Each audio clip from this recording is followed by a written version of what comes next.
क्या इसे पकड़ना चाहेंगे? नहीं नहीं, बिल्कुल नहीं। देखिए इसे इसे ऊपर उठाइए और कस के पकड़िए। इस स्नेक का एक स्क्रैच आपकी हालत खराब कर सकता है। हालत खराब? क्या जान भी जा सकती है? हाँ हाँ, बिल्कुल जा सकती है। ओके, आज मैं ऑस्ट्रेलिया वापस आ गया हूँ और मैं आपको याद दिलाना चाहूंगा कि इस देश में सब कुछ आपको काटने को दौड़ता है, स्पेशली सांप और स्पाइडर्स। और इस रेप्टाइल पार्क में उन्हें पाला जाता है जिससे उन्हीं के जहर से उन्हीं के जहर का तोड़ यानी कि एंटी वेनम बनाया जा सके और लाखों लोगों की जान बचाई जा सके। चलिए देखते हैं इसे कैसे किया जाता है। आइए आइए, अंदर आइए। इस देश के सबसे डेंजर रूम में आपका स्वागत है। आप अभी चारों तरफ से दुनिया के सबसे जहरीले सांपों से घिरे हुए हैं।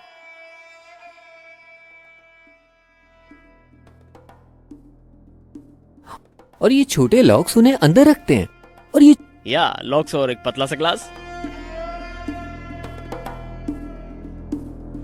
क्या ये स्नेक ने किया है? हाँ, एक बच्चा बार बार इसे टैप कर रहा था। उसके पेरेंट्स ने उसे कुछ कहा नहीं। मैं बार बार मना कर रहा था, मत करो मत करो मत करो, पर वो माना नहीं और स्नेक ने बूम ग्लास पर हिट किया। बच्चा रोता रोता भाग गया। सच में? हाँ, वो काफी डर गया था। या ऐसा करके भाग गया। ऑस्ट्रेलिया में हर साल 3 में से 1 इंसान सांप के काटने की वजह से अपनी जान गंवा देता है। पूरी दुनिया में ये नंबर 1,20,000 तक पहुंच जाता है। हमारे पास सिर्फ दुनिया के सबसे अच्छे एंटीवेनम ही नहीं है, हम फेडरली फंडेड एंटीवेनम प्रोग्राम का भी हिस्सा है, जिसका मतलब आप कोई भी हो, कहीं से भी आपको एंटीवेनम फ्री में दिया जाएगा।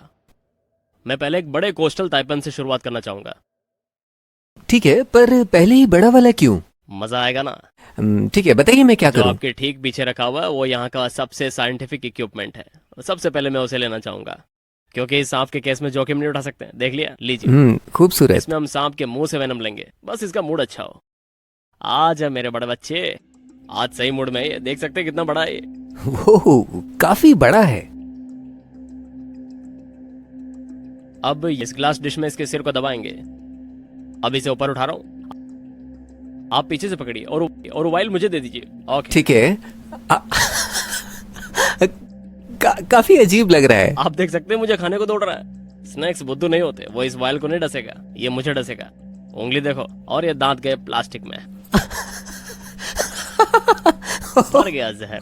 ओह माय गुडनेस, कितना फुर्तीला है, सारा जहर निकाल दिया, बिल्कुल समय नहीं लिया। अच्छा है ये ज्यादा हिल नहीं रहा। ओह वाह। जहर एक ही जगह है, तो अब हम इसके वेनम ग्लैंड्स को थोड़ा सा मसाज देंगे। ये गाल देख रहे हो ना, यही रोल करना है हमें। इससे बाकी का बचा कुछ जहर भी निकल जाएगा। हर बूंद कीमती है। मेरी उंगलियों में दर्द होने लगी है। काम हो गया तो अब इसे अंदर रख देते हैं। आप लोग जरा पीछे हो जाइए, यही इस काम का सबसे मुश्किल हिस्सा है। इन्हें वापस अंदर रखना। आपको निकालते वक्त तो अपने पास हुक होता है, पर रखते समय तो फुर्ती मायने रखती है। रेडी? 2। आपके हाथ कांप रहे हैं। सही कहा आपने, ऐसा अक्सर होता है। वैसे 1 कप एंटीवेनम बनाने में कितने सांपों की जरूरत पड़ती है? लगभग 15। क्या 15 सांप एक वायल एंटीवेनम बनाने के लिए? सांपों में वेनम उनके सलाइवा से डेवलप हुआ था, जिससे उन्हें शिकार को पकड़ने और उसे पचाने में मदद मिलती है। सांप की हर प्रजाति में अलग अलग किस्म का जहर होता है, जो खासकर उनके आम शिकारों को घायल करने के हिसाब से बना होता है। शुरुआत में वेनम सांपों के पिछले वाले टीथ से निकलता था, और आज भी लगभग 2/3 स्नेक्स के ये पीछे वाले फैंग से ही निकलता है। आप ऐसा सोच सकते हैं कि पीछे वाले टीथ ही क्यों? ऐसा इसीलिए है क्योंकि वेनम ग्लैंड जो होती है वो आंखों के पीछे होते हैं, तो डक्ट का शॉर्टेस्ट पाथ टॉप जो के ठीक पीछे से निकलता है। पर कुछ स्पीशीज में इवोल्यूशन के चलते ये फैंग्स फ्रंट जॉ के क्लोज आते गए, जिससे इनकी शिकार पकड़ने और उसे मारने की क्षमता बढ़ती गई। फैंग्स की लोकेशन के साथ साथ वो खुद भी डेवलप होते गए। शुरुआत में वो बस एक स्मूथ टीथ की तरह होते थे, जिसके ऊपर से वेनम बहता था, पर समय के साथ कुछ स्नेक्स में खांचे विकसित होने लगे, जिससे फ्लो और बेहतर तरीके से चैनलाइज हो पाया।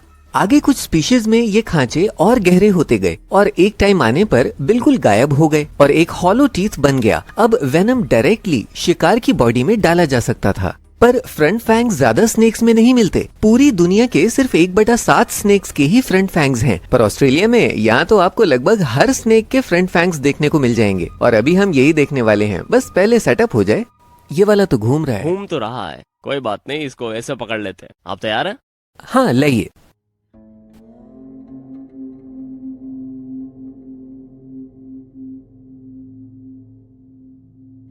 वाओ, कितनी जल्दी है इसे। क्या इससे जहर निकाले काफी वक्त हो गया हाँ, है। थोड़ा वक्त हो गया है। हम सिर्फ जहरीले सांपों को ही नहीं रखते हैं, हम उन्हें सेलेक्टिविटी ब्रीड भी करते हैं, जिससे वो ज्यादा वेनम प्रोड्यूस करे और ज्यादा एंटीवेनम बनाया जा सके। हमारे ब्रीड किए हुए कोस्टल ताइपन्स बाकी ताइपन से 6 से 7 गुना ज्यादा वेनम देते हैं, सिर्फ सेलेक्टिव ब्रीडिंग की वजह से। आप 2 सबसे खतरनाक सांपों को ब्रीड कराने का ट्राई करते हैं और आशा करते हैं कि सबसे बढ़िया सांप बनेगा, और सबसे बेकार सांप निकलता है। तो यहाँ दुनिया के सबसे जहरीले सांपों को पाला जाता है और फिर आप उन्हें और जहरीला और ज्यादा जहर देने के लिए ब्रीड भी करवाते हाँ, हैं। हम उन्हें सुपर स्नैक कहते हैं। निकनेम एक स्क्रैच और आप अपनी जान से हाथ धो बैठेंगे। कुछ स्नैक तो एक बाइट में 4 से 4.5 ग्राम तक वेनम देते हैं, जो बहुत ज्यादा है। हमने टिमोथी जैक्सन जो एक वेनम एक्सपर्ट हैं उनसे इस बारे में पूछा। उनका कहना है कि ये इतना वेनम प्रोड्यूस कर पाते हैं क्योंकि उन्हें इसके लिए ही पाला जाता है। पर कुछ भी हो, इससे ये नहीं बदलेगा कि ये दुनिया का सबसे जहरीला कमरा है। हमारे पास दुनिया के लगभग सारे टॉप वाले जहरीले सांप हैं। आप बस बताइए कि कौन सा वाला निकालो। किंग कोबरा की एक बाइट में इतना जहर होता है कि उससे 13,000 चूहों की जान ली जा सकती है। ऐसा हमें एक 1979 की स्टडी बताती है, जिसमें चूहों पर 25 अलग अलग सांपों का वेनम टेस्ट किया गया था। इससे अंदाजा लगाया जा सकता है कि किंग कोबरा की एक बाइट से 4 इंसानों की जान जा सकती है। अगर टेक्निकली बात करें तो 4 ह्यूमन साइज के रॉडेंट्स, क्योंकि किसी भी इंसान पर वेनम टेस्ट नहीं किया जाता। अगर हम चूहों को मारने वाले क्राइटेरिया को देखें तो ऐसे तो इनलैंड ताइपान दुनिया का सबसे जहरीला सांप है, जो मिडिल ऑस्ट्रेलिया में शान से रहता है। इसकी एक बाइट 5 लाख चूहों की जान ले सकती है, या 100 से ज्यादा इंसान। तो चलिए इसे ही लेते हैं। इनलैंड ताइपन दुनिया का सबसे जहरीला सांप है, इसीलिए इसे फेयर स्नेक भी कहते हैं। इसकी एक बाइट 100 लोगों की जान ले सकती है, तो ये काफी ज्यादा जहरीला होता है। ये बाकियों से थोड़ा छोटा है, पर इससे कोई फर्क नहीं पड़ता है। ये काफी फुर्तीले होते हैं, कभी कभी नोटी भी हो जाते हैं, पर ये काफी खूबसूरत होते हैं। अभी ये थोड़ा शांत लग रहा है, पर थोड़ा आप मेरे लिए इसे पकड़ेंगे जरूर, और मैं लाइए। तब तक आपके पीछे से वाल उठा लेता हूँ।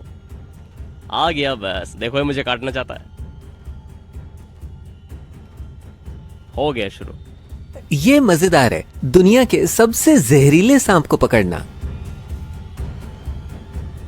कितने कमाल के एनिमल्स है ना ये।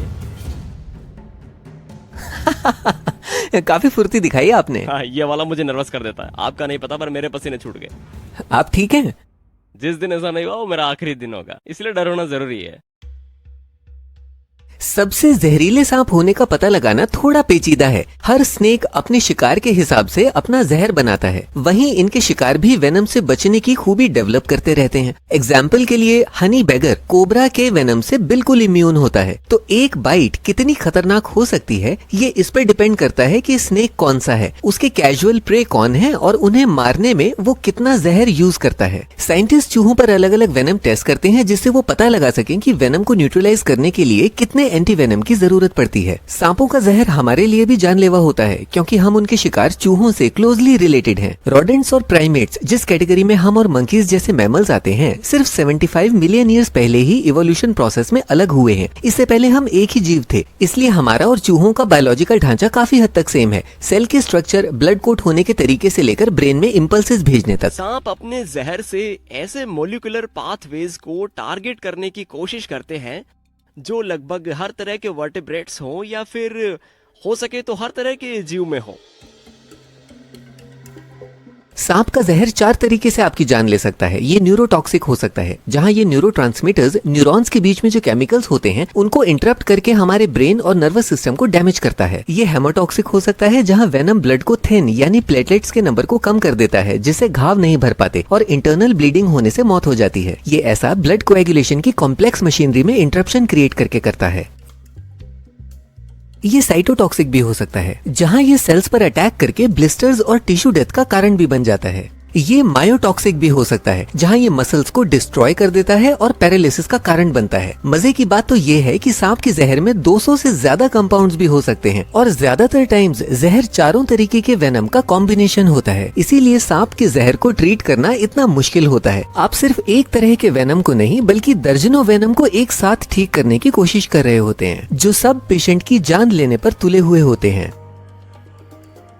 बाहर आ जाओ क्यूट बेबी, बस ऐसे ही शांति से। मैं 10 साल से यहाँ पर काम कर रहा हूँ और लगभग 7, 7.5 या 8 साल से ये फैसिलिटी चला रहा हूँ। क्या आपको कभी किसी सांप ने काटा है? हाँ, 3, 3.5 साल पहले मुझे एक स्क्रैच लग गया था। एक उंगली में छोटा सा कट था, पर मुझे 36 घंटे आईसीयू में रहना पड़ा था, जिसमें से 8 घंटे रिसर्च बे में बीते थे।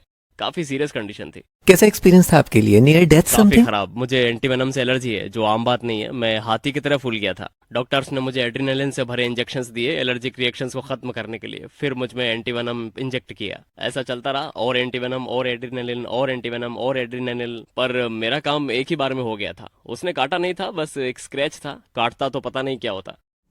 तो एंटीवेनम आखिर है क्या और इसका इन्वेंशन कैसे हुआ? 1870 में एक British military doctor Edward Nicholson की पोस्टिंग बर्मा में हुई। पोस्टिंग के दौरान जब उनकी जान पहचान वहाँ के लोकल स्नेक कैचर से हुई तो उन्होंने एक बड़ी अजीब चीज नोटिस की। उन्होंने देखा कि वहाँ के snake catchers time to time खुद को कोबरा से कटवाते थे। निकलसन का मानना था कि वो जानबूझकर अपनी बॉडी में वेनम इंजेक्ट करते थे, जिससे उनकी बॉडी वेनम के अगेंस्ट एक इम्यून रिस्पॉन्स डेवलप कर ले। उन्होंने लिखा था कि बूढ़े स्नेक हैंडलर्स पर यंग स्नेक हैंडलर्स के कंपैरिजन में स्नेक बाइट का कम असर होता है। तो ये खतरनाक तरीका सच में कारगर था।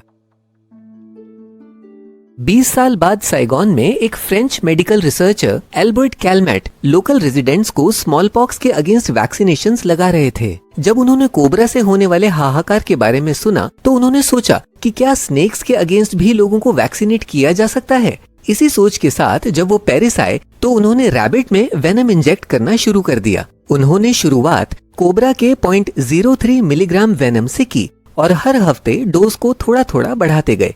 ऐसा करते हुए 8 महीने बाद रैबिट को 35 मिलीग्राम कोबरा वेनम का डोज दिया जा रहा था।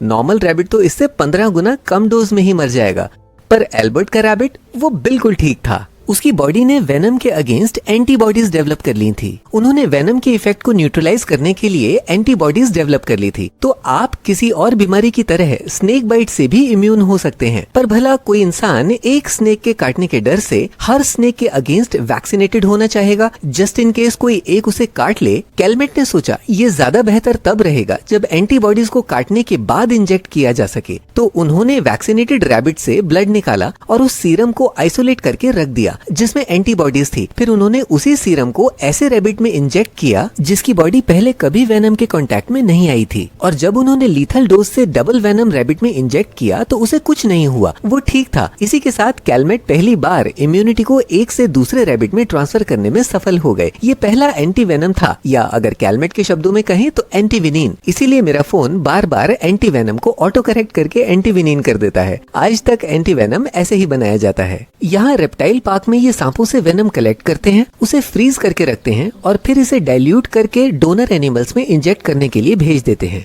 जो आमतौर पर हॉर्स होता है। हॉर्स को उनके बड़े कद के लिए चुना जाता है। कुछ महीने तक डोज लगातार बढ़ाने पर हॉर्स वेनम के अगेंस्ट इम्यूनिटी डेवलप कर लेता है। फिर इनका ब्लड निकालकर उससे एंटीबॉडीज अलग रख ली जाती हैं। सिर्फ प्लाज्मा निकाला जाता है, बाकी रेड ब्लड सेल्स को हॉर्स में वापस डाल दिया जाता है। इन हॉर्स की एंटीबॉडीज से ही जान बचाने वाला एंटी वेनम बनता है। जिस वजह से वेनम हम पर असर करता है उसी वजह से एंटीबॉडीज भी हम पर असर करती हैं। सेम इवोल्यूशनरी हिस्ट्री बाकी मैमल्स के साथ जो एंटीबॉडीज हॉर्सेस बनाते हैं वो इंसान में बनने वाली एंटीबॉडीज से काफी सिमिलर होती हैं। वो हमारी बॉडीज में भी टॉक्सिक कंपाउंड से बाइंड होती हैं और वेनम को न्यूट्रलाइज कर देती हैं। पर इस तरीके से एंटी वेनम बनाने के कुछ ड्रॉबैक्स भी हैं। स्नेक्स को पालना काफी खतरनाक होता है, कई डोनर एनिमल्स की जरूरत पड़ती है और कुछ लोग एंटी वेनम से एलर्जिक भी होते हैं। साइंटिस्ट अभी जेनेटिकली मॉडिफाइड बैक्टीरिया से एंटीवेनम बनाने में लगे हुए हैं। वो वेनम में मौजूद हर टॉक्सिन को न्यूट्रलाइज करेगा, पर अभी के लिए तो एंटीवेनम ऐसे ही बनाया जाता है।